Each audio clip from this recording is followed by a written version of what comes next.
Boa tarde, tudo bem?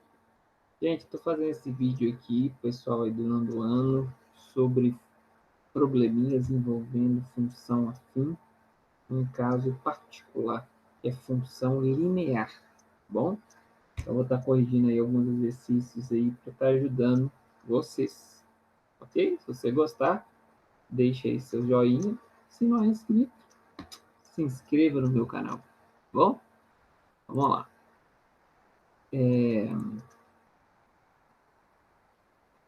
Vamos lá então, pessoal. Então, vamos falar um pouquinho com vocês sobre função linear. Então, a função linear é um caso particular da função afim, entendeu? A função afim, nós sabemos, né? Se você assistiu meu outro vídeo, que ela é escrita assim. Então, então a gente sabe que a função linear, ela é escrita assim, ó. Y é igual a x mais b. Tanto o a não vale zero, e o b também não vale zero. A questão toda é o seguinte: a função linear, o a vale é sempre diferente de zero e o b é igual a zero. Então, como que a gente define uma função linear? Ela é escrita assim: y é igual a x, ou seja, ela é sem b. Tá vendo aqui? Ó?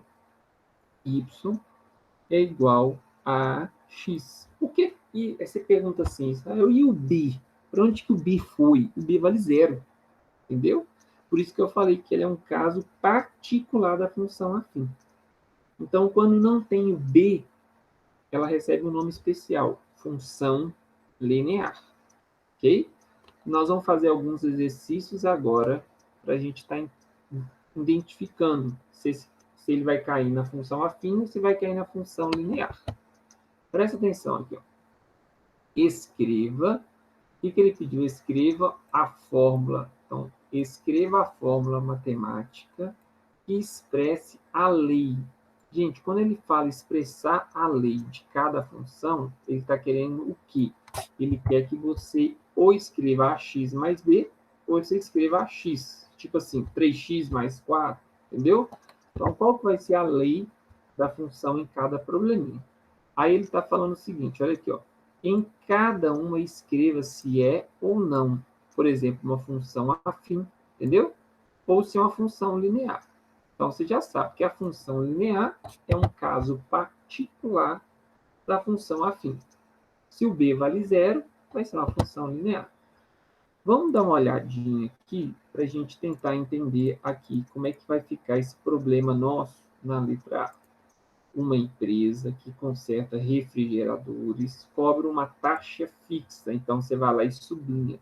Taxa fixa de R$ 50. Se você já assistiu meus vídeos anteriores, você sabe que taxa fixa é o B, entendeu? E mais R$ 20 por hora. Tá vendo? R$ 20 por hora de mão de obra. O preço Y, o preço Y. Então, o preço vai ser Y. Deve ser cobrado pelo conserto. E é dado em função. Gente, se ele está falando que o preço é dado em função, é como se fosse isso aqui, ó. O Y vai ficar sozinho. Tá vendo? Então, você vai escrever aqui, ó. Y é igual, ele é dado em função do número X horas de trabalho. Entendeu? Então, o que, que você vai fazer? Tem a parte fixa? Tem. Só que aqui ele não fala que ele trabalha 20 horas, tá vendo? 20 horas, R$ 20 por hora. Então, você vai colocar aqui 20, ok? Vezes, aí nós vamos colocar X. Pronto. O X aí é o que ele colocou aqui, ó. X hora, tá vendo? Então, cada hora é 20. Então, uma hora, 20. 2 horas, 20. É uma hora. 20 vezes 1, 2 horas. 20 vezes 2, 3 horas. 20 vezes 3, X horas. 20 vezes X. Tem a taxa fixa? Tem. Então, vai ficar assim, Y é igual a 20x mais 50. Entendeu? Então, eu eu interpretei o problema, consegui criar a lei da função do problema. Isso é que é importante. Como criar, encontrar a lei da função do problema. Então, encontrei na letra A. Vamos ver aqui a letra B? A soma das medidas dos ângulos internos de um polígono. Gente, eu vou apagar aqui, porque aqui embaixo tá ruim, então apaga essa lambança aqui, né? E aí nós vamos fazer ali a letra B. Presta atenção. Para a gente fazer a letra B, o que vocês vão fazer? Bom, a gente sabe que a soma dos ângulos internos de um triângulo é dado como n menos 2 vezes 180. Essa é a fórmula para encontrar a soma dos ângulos internos de um polígono convexo, né? E aí, só que ele está perguntando a soma das medidas dos ângulos internos de um polígono é dada em função de n. Então, primeiro, isso é uma função afim? A gente vai ver que é, entendeu? Você vai ver que isso aqui é uma função afim. Eu vou te falar por que que é. Presta atenção. Se você pegar o 180 e multiplicar pelo n, olha como é que vai ficar. Vai ficar 180n. Tá vendo? Se você pegar o 180 e multiplicar por 2, vai ficar como? Menos 360. Ô, gente, o 180 está fazendo papel de A. O menos 360 está fazendo papel de B. Então, a fórmula que vocês já conhecem, ela é uma função afim. Entendeu? Então, o que eu fiz? Eu apenas desmembrei. Ok? Tranquilo? Vamos pegar o próximo. Um triângulo tem base x. Então, deixa eu só pegar aqui. Um triângulo tem base fixa de 6 centímetros. Então, ele está falando o seguinte. Vamos pegar aqui, ó. Essa base aqui vale 6. E a altura vale x. Olha o que ele pede. A área é dada em função de x. O que vocês vão fazer, pessoal? Vamos, então, tentar entender. Área de triângulo. A área y. Então, em vez de usar a palavra A, eu vou usar y. Entendeu? Então, a área é y. Então, eu estou trocando. A área é igual a y, porque ele falou para usar aqui. Como calcular a área de triângulo? A base. Quanto que vale a base? A base vale 6. Então, nós vamos colocar aqui 6. E a altura? X. Só que a gente sabe que divide por 2. Então, a área, que é y, vai ficar como? 3x. Repare que a área está em função de x. Porque o y está sozinho. Acabou. Só isso. Ok? Então, eu estou fazendo aí passo por passo para te ajudar. Vamos pegar o próximo? O comprimento. Então, vamos pegar aqui o comprimento aqui, ó. A fórmula, que é C igual a 2πr, né? É o famoso catupiry. Entendeu? Não tem a pizza lá de... Então, catupiry. Você fala, por que two? Porque 2 em inglês. 1, 2. Entendeu? Catupiry. Aqui tem o pi. Entendeu? Então, a fórmula 2πr permite calcular o comprimento de uma circunferência. Então, essa é a fórmula que permite a gente calcular, se a gente sair daqui e andar aqui, ó. Qual é a forma que me permite calcular esse tamanho aqui? Ó? É a forma do catupiry.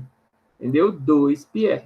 Só que ele está falando, a medida R pode ser dada em função de C. Então, ele quer. O que a gente vai fazer? Gente, a fórmula, ela está escrita assim. 2πr. Repare bem, o C está em função do R. Só que ele está querendo agora o contrário. Ele quer o raio em função do C. Ele quer que a gente isole o C. Então, o que eu vou fazer aqui, pessoal? Vou colocar aqui, ó. 2πr é igual a C. Eu vou isolar o R. R é igual a C. Sabe esse 2π aqui, ó? Ele está multiplicando. Então, ele vai passar dividindo. Então, vai ficar aqui, ó, 2π.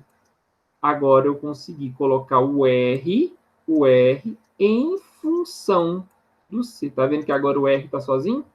Só isso, Israel. Só isso. Matemática, a gente tem que ter paciência. O problema é que a minha sociedade, né, sociedade que eu vivo, a maioria das pessoas não tem paciência. E a falta de paciência vai prejudicar você. Então, tenha paciência para aprender, que você consegue. Ok? Tenha paciência. Tenha paciência. E perseverança.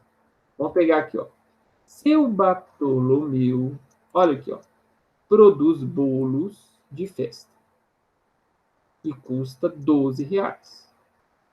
Então, nós estamos lendo o problema. Seu Bartolomeu produz bolos de festa a um custo, ou seja, e ele vende por quanto? Ele vende por R$ 20. O lucro L de Bartolomeu é dado em função de X. Ô, gente, ele está falando que o lucro é dado em função de X. Se o lucro é dado em função de X, você já sabe que o L vai ficar desse lado. Sacou? Então, o lucro L do seu Bartolomeu é dado em função de X bolos produzidos e vendidos. A questão é, qual é a lei da função que eu consigo representar o lucro em cima do que ele produz e vende? Olha para o exercício. Quanto que custa cada bolo? R$ 12. Ele vende por quanto? 20. Se ele vender um bolo, ele ganha quanto? 8. Então, o que você vai fazer? Presta atenção. Vai colocar aqui, ó, 8. Se ele vender 2, 8 vezes 2. Se ele vender 3, 8 vezes 3. E se ele vender X? Se ele vender X, 8 vezes X. Pronto. Essa é a lei da função. Israel, só isso? Ué, filho, você quer fazer mais o quê? Só isso? Sacou? Então, a questão toda é a interpretação e a hermenêutica do problema. Entendeu? Então, isso aqui é uma função afim? Sim. Ela recebe um nome especial? Sim. Ela recebe um nome especial de função linear. Por quê? Não tem o B. Lembra lá do início do nosso... Toda vez que tem o A e não tem o B, é função linear. Sacou? Vamos lá. Olha a letra E. O volume de um cubo. Gente, como é que calcula o volume do cubo? É comprimento vezes largura vezes altura. Então, é dado em função da medida x. Então, deixa eu só apagar aqui para ficar uma coisa aqui bacana. Tirar aqui. Então, presta atenção. Se a gente tem um cubo, a gente sabe o seguinte. Não sei se eu vou conseguir desenhar aqui, mas imagina que eu tenho aqui esse cubo aqui, ó. Então, tá vendo aqui? Não tá muito bonito, não, mas o volume vai ser A vezes o A aqui, vezes o A aqui, que é o comprimento, vezes a largura, vezes a altura. A vezes A vezes A, dá A elevado a 3. Gente, isso aqui que seria a lei da função do volume do cubo de aresta x, né? Como o professor aqui foi rolinha, ele colocou A. Só que eu tenho que colocar x. Por que, Israel? Porque o problema pediu para colocar x. Tá vendo? Te pergunto, isso aí é uma função afim? Não. Função afim não tem expoente quadrado. Entendeu? A função afim, o expoente dela é sempre elevado a 1. Tá vendo? Aqui, ó, expoente elevado em cima do x tem 1.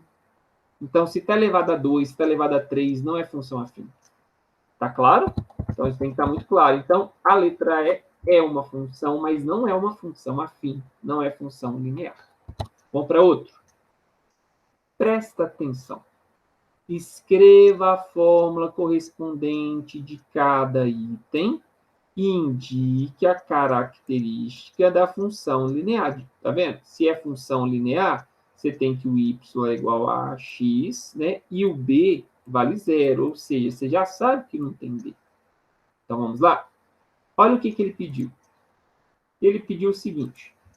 Ele falou o seguinte. O comprimento de uma circunferência em função do raio. Só que ele falou que a gente vai usar o raio x. Como é que calcula o comprimento? 2π, só que em vez de usar o R, você vai usar x. Só que aqui está falando, em vez de usar o C, nós vamos usar o Y. Então, a resposta que ele quer, Y é igual a 2πx. Deixa eu apagar aqui. A gente tem o costume de escrever como 2πr, que é o famoso do catupiry, que eu já mostrei para vocês aí alguns minutos antes. Só que ele falou o comprimento da circunferência y, então eu vou trocar o c pelo y e eu vou trocar o r pelo x. Acabou. Aí o que tem que fazer? Filho, não tem que fazer mais nada, não. Acabou. Você consegue perceber que isso daqui é uma função linear? Aí você fala, por quê? Porque a função linear, ela é escrita assim, ax. Quem está fazendo o papel de a? Nesse caso é o 2π, porque o 2π é uma constante, porque π é número. 2 você também sabe que é número. Então o 2π ali faz papel de a. Sacou? Olha aqui a letra A. A área do círculo em função da medida do lado. Como é que calcula a área? A área é igual πr ao quadrado. Eu até brinco. Pirralho, né? Área do círculo. Pirralho. Pirralho ao quadrado. Aí, só que ele está falando para você usar a letrinha y. Então, nós vamos usar y. Em função da medida do lado. Aí, o lado aí que nós vamos pegar é o raio, tá? Então, presta atenção. Em função do lado aí, que é... Então, nós vamos usar... Se a gente for usar esse aqui, ó, então a área do círculo, aqui não é x? Então vai ficar como? πx ao quadrado. Acabou. Só isso, Israel? Só isso? Perfeito, pessoal. Tá claro? Vou apagar aqui, só para eu fazer com vocês a letra C. Opa. Gente, se você tá com dúvida, depois volta o vídeo, tá? Volta, assista, registra, tem que escrever. Não basta só ver, não. Tá? O processo de aprendizado é um todo, é vendo, é ouvindo e é escrevendo. Vamos pegar agora assim, o perímetro y de um triângulo equilátero. Vamos desenhar um triângulo equilátero? Aqui, ó. O que é um triângulo equilátero? É um triângulo que tem 3 lados iguais e ele tem 3 ângulos iguais, 60, 60, 60. E ele falou que em função do lado x. Então, aqui vale x, aqui vale x, aqui vale x. O perímetro, só que ele falou perímetro y. Então, ele está falando, pelo amor de Deus, não usa P, usa y. Então, em vez de você usar π, você vai usar y. Y é igual a 3x, porque o perímetro não é a soma dos lados. Está vendo aqui que o A é 3, não tem B? Acabou. Fácil, médio ou difícil? Então, é uma função linear? É uma função linear. Claro que é uma função linear. Só uma pergunta. Aqui na letra B eu não comentei se era uma função linear. Estava assim. πx ao quadrado. Isso aqui é função linear? Não. Por quê? Porque o x ele está ao quadrado. Então não é função linear. Entendeu? A medida do lado y. Só pegar uma aguinha aqui. A medida do lado y de um hexágono regular inscrito em uma circunferência. Gente, é dentro. Quando eu falo que o hexágono regular está inscrito numa circunferência, eu estou querendo dizer que o hexágono está dentro. Então, por exemplo, olha para cá. Se eu desenhar aqui, ó, essa circunferência, a circunferência ela está inscrita no hexágono. Porque a circunferência ela está dentro. Só que ele falou que o hexágono está inscrito na circunferência. Então, o hexágono está dentro. Então, a gente teria que desenhar um hexágono lá dentro. Entendeu? Então, por exemplo, se eu pego... Vamos tentar montar aqui. Ó. Eu coloco aqui... Coloco aqui. Vou tentar marcar. Eu sei que não sei se vai ficar legal, porque desenhar aqui com o mouse é muito difícil. Aí agora eu vou ligar aqui, ó. Tá vendo aqui? O que eu estou fazendo? Eu desenhei um hexágono, tá? Dentro do... Vamos ver se eu consigo aqui, ó.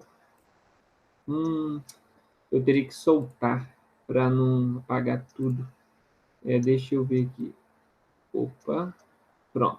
Se eu precisar de apagar, pronto. Então, eu estou desenhando um hexágono inscrito. In é dentro. Ok? Pronto. Então, o hexágono agora está inscrito na circunferência. E ele falou em função do raio X. Está vendo aqui? Ó? Ele está falando que o raio da circunferência é X. Então, aqui está o raio. Gente, o que eu vou fazer? Se o raio... Aqui, ó. Daqui até aqui é o raio. O que é o raio? O raio é a distância do centro até a extremidade da circunferência. Então, tá vendo aqui? Ó? Isso aqui vale X. Entendeu? Isso vale X. Ele está falando a medida do lado Y do hexágono. Ele quer... O lado é isso aqui. Então, aqui, ó. Tá vendo aqui? Então, isso aqui é o raio. O lado, presta atenção. Nós vamos ver o que acontece. O hexágono, ele é dividido, pessoal. Se a gente pegar o hexágono, a gente consegue desenhar 6 triângulos equiláteros. Olha que bacana. Então, esse lado é igual a esse, que é igual a esse, que é igual a esse, que é igual a esse, que é igual a esse. Só que é igual a esse, que é igual a esse, que é igual a esse, que é igual a esse, que é igual a esse, que é igual a esse. Então, o hexágono, ele tem 6 triângulos equiláteros dentro dele. Então, ele está falando, se o raio vale X, vamos tentar entender. Se daqui até aqui, deixa eu trocar aqui o marca-texto, que vai ficar melhor. Se daqui até aqui é o raio, daqui também é X. Esse tamanho aqui é tudo igual, porque os triângulos são iguais. Então, qual vai ser a resposta? Y, ele quer a medida Y, tá vendo? De um hexágono regular em função do raio X. Então, o Y é igual a X. É uma função linear? Claro. Ok? Letra E. O perímetro de um retângulo de comprimento medindo 5 e a largura X. Então, é como se a gente fizesse aqui, ó. Vamos ver se eu consigo aqui, ó. Então, o comprimento é 5 e a largura é X. Gente, se a gente vai fazer o perímetro, o que é perímetro? A soma dos lados de um polígono. Ele está falando o perímetro é Y, então você não vai usar P, você vai usar o que ele está falando, usa Y. Aí, o que nós vamos fazer? Se aqui é 5, aqui é 5. Se aqui é X, aqui é X. Então, o perímetro vai ser 10. A gente pode colocar aqui 2x mais 10. Isso aqui é uma função afim? É. O A vale 2 e o B vale 10. É uma função linear? Não, não é uma função linear. Tá claro? Gente, é só isso. É difícil? É, mas é possível aprender. Ok? Então, eu não quero que vocês aí fiquem desesperados, como se fosse impossível de aprender. Tá bom? Então, eu termino, então, essa live, essa aula gravada aí para estar ajudando você. Se você gostou, o que você faz? Você vai lá, volta lá, tá? Se inscreva aí no meu canal, porque tudo aí é para estar ajudando vocês aí, ok? Um forte abraço aí a cada um de vocês, fica com Deus e até o próximo vídeo aí.